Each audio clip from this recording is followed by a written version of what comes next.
کے پاس مکان کی اوریجنل فائل اور وہ تمام کاغذات بطور امانت رکھوائے تھے، جو کہ وہ سب کچھ بیچ دیا ہے۔ اب 3 سال سے تقاضا کر رہے ہیں۔ وہ بہن کو مارتا بھی ہے، گالیاں بھی دیتا ہے، اور ابا نے کام ہی ایسا کیا ہے، داماد کے حوالے اپنی فائل کر دی یار، اور وہ داماد صاحب بیچ باچ کے پی گئے ہیں۔ نام بھی لکھا ہوا ہے، بھائی نام تو ایسے موقع پہ نہ لکھا کرو۔ آپ کا داماد بولے گا یہ ہمارے سسر صاحب یا ہمارے جو سالے ہیں، سالہ ہی ہوگا نا، یہ یار مفتی صاحب کو مجھے کیا پتا آپ کے داماد نے ایسا کیا بھی، تو نام نہیں لکھا کریں ایسے موقع پر، مبہم بات کیا کریں، تو غلط ہے۔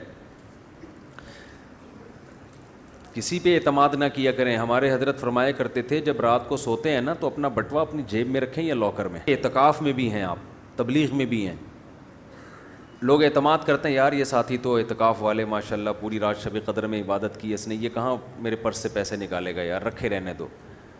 تو بھائی نیت بدلتے دیر نہیں لگتی، ایک بات۔ نمبر 2، اگر وہ کسی اور نے چرا لیے، بدگمانی آپ کو کس سے ہوگی؟ اس سے۔ یہاں بھی ایک اچھی بلی ٹینشن، تو لاکر بنوائیں، ہر گھر میں لاکر ہونا چاہیے، ہر چیز بینک میں نہیں رکھی جا سکتی، لاکر ہر گھر میں ہونا چاہیے، اور آپ کا پرسنل لاکر ہو جس کا پاسورڈ آپ کی بیوی کو بھی معلوم نہ ہو، سمجھتے ہو، کسی کو معلوم نہ ہو۔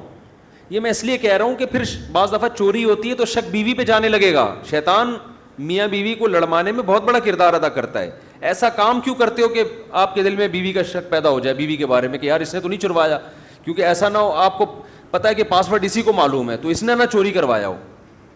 جب آپ کو پتہ ہے میرے علاوہ کسی کے پاس پاسورڈ نہیں ہے تو آپ بدگمان نہیں ہوگے اگر چوری ہوتی ہے اپنے گھر والوں سے۔ سمجھتے ہو کہ نہیں سمجھتے؟ تو ایسا لاکر ہونا چاہیے۔ ہاں اس بات کا خطرہ ہوتا ہے کہ آپ کا انا للہ ہو گیا تو لاکر کا تو پاسورڈ کسی کو معلوم نہیں ہے، اور اس میں کیا پیسے رکھے ہوئے ہیں کس کے ہیں یہ بھی کسی کو معلوم نہیں۔ اس کے لیے الگ سے ایک وصیت نامہ لکھ کے رکھو، گوگل ڈرائیو پہ یا وہ جو ہے آئی کلاؤڈ پہ ڈال دو اس کو، اور وہ گھر کے باہر کے کسی قابل اعتماد آدمی کو اس کا پاسورڈ بتا دو۔ گھر کے باہر اس لیے کہ اس کا گھر میں آنا جانا نہیں ہے، چوری کا ایسا نہ ہو گھر کے ہی بندے کو بتا دیا تو وہ پتہ چلا پھر وہی مسئلہ ہو جائے گا۔ تو گھر کے باہر کسی بندے کو بتا دو کہ یار میرا اگر انا للہ ہو گیا تو یہ میرا لاکر ہے، یہ پاسورڈ ہے، اور وہ قابل اعتماد ہونا چاہیے، اور اس میں بھی 2 آدمیوں ایک نہ ہو۔ ایک کے بارے میں پھر بدگمانی ہو سکتی ہے، یار ہمارے ابا نے اس کو جانشین بنایا تھا پتہ نہیں یہی نہ کھا گیا ہو، تو 2 آدمیوں میں امکان کم ہوتا ہے کہ یہ کھائے گا تو دوسرا منع، تبھی تو قرآن نے 2 مردوں کی گواہی کا کہا ہے نا۔ تو 2 آپ کے وہ قابل اعتماد، میں نے اپنے سارے معاملات اسی طرح کیے ہوئے ہیں، 2 بندے جو میرے خاندان کے نہیں ہیں، کیونکہ خاندان کے افراد ہوں گے تو ان کے بارے میں کوئی بدگمانی کر سکتا ہے کہ یار انہوں نے کوئی نہ کر دیا ہو، تو خاندانوں کو کیوں لڑوا رہے ہو بھائی آپس میں۔ تو 2 آدمی جو گھر کے خاندان کے یعنی قریبی نہیں ہیں، قریبی مطلب بہن بھائی یا اپنے اولادوں میں سے نہیں ہیں، بے شک خاندان کے لیکن بہت ایسے نہ ہو کہ گھر آنا جانا نہ ہو ان کا، تو ان کو آپ اپنا جانشین بنا کے رکھیں، 2 بندوں کو جن پر 100% اعتماد ہو آپ کو کہ یہ کرپٹ نہیں ہے۔ کچھ لوگ ایسے ہوتے ہیں جن کے پاس اندھا اعتماد کر سکتے ہو آپ، تو ان کو آپ نے پاسورڈ بتا دیا لاکر کا، گوگل ڈرائیو کا۔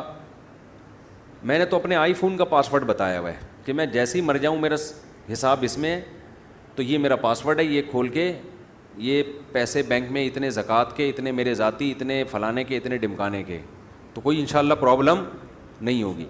تو اس طرح جو ہے، اسی طرح لاکر کا بھی اسی میں بتایا ہوا ہے فولڈر میں کہ لاکر میں یہ چیز رکھی ہوئی ہے، یہ چیز اس کی ہے، یہ فلاں کو دے دینا ہے، فلاں کو دے دینا۔ یہ سارے کام پہلے کر لیں کیونکہ کوئی بھی کسی بھی ٹائم پہ مر سکتا ہے۔ لوگ مر جاتے ہیں، پیچھے لوگوں کے لیے ایک عذاب کھڑا کر کے چلے جاتے ہیں، عذاب کھڑا لڑوا کے چلے جاتے ہیں اپنی اولادوں کو، وہ لڑتے ہی رہتے ہیں کہ یہ ہے کس کا۔